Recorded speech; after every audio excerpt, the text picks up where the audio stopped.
Okay, so I'm not sure that I'm going to run this bike anymore this year.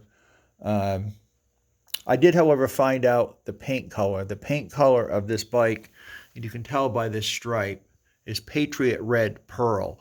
So the tank and the rear fender came off the same bike. This is a slightly different shade of red, plus it doesn't have any pinstriping on it.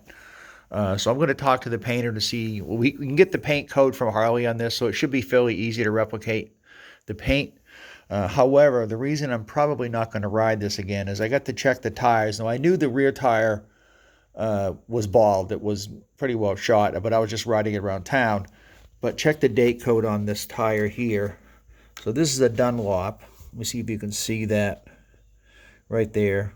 It says 1601, which means this was made in the 16th week of 2001. So this tire is 24 years old, which kind of agrees with this back tire. If you look at the back tire, now the back tire is a Harley tire. So if you look at the back tire, you can see what I see the date code at. I just saw it a minute ago. This tire right there. If you see it right there, the date code on this is 2001. So these tires are 24 years old.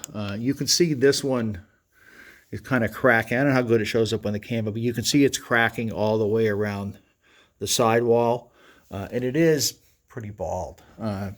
So I knew this one had to be replaced, and I decided to check the front one when I found out the date of this.